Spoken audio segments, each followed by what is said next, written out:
Take a look behind that window into the training headquarters of Bobby Fischer. No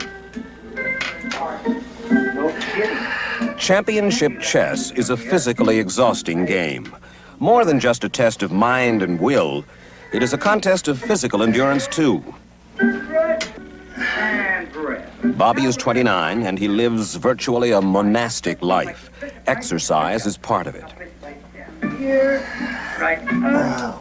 He lives alone, always in hotel rooms that seem barely larger than chessboards. The television set is his window on the world. Daytimes for his exercises, nighttimes for old movies. It is almost the only company he keeps. A lot of the time, he won't even answer his telephone. He's shy, suspicious of strangers. It took us nearly 6 months to persuade him to sit for this television portrait. You like to crush another man's ego? Uh-huh. So when they go home that night, you know, they know that they can't kid themselves that they're so hot, you know. You think the Russians are pretty worried about you at this moment? Oh, yeah, they have been ever since I started playing chess. Even as a little boy? That's right. Do you worry about Spassky? Not overly. I mean, he's a little better, I think, than the other Russians I've taken on in this series. But, You've played Spassky. He's beaten you, but you've never beaten him. Yeah, well, we've only played a few games. So we were just the other day looking through that his games from that Moscow event, that Alekin tournament, and they were atrocious games. He was really, he was lost in half the games in that tournament.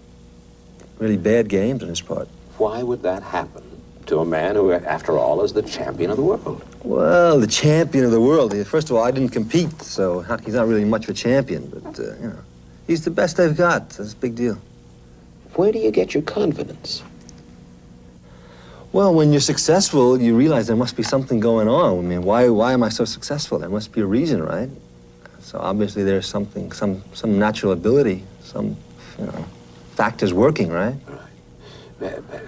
Sometimes what we're talking about is described as Fischer's arrogance. I sense that it's something quite different. You simply... Yeah, this arrogance, like, people have been calling me arrogant for many years, but lately they're not calling me arrogant. Why? Because now, you know, I've been winning all these matches and I'm doing what I've always said I was, you know. So I used to say I was the best player in the world. Everybody's arrogant, terrible, conceited person, you know. Right. But this is just an obvious fact.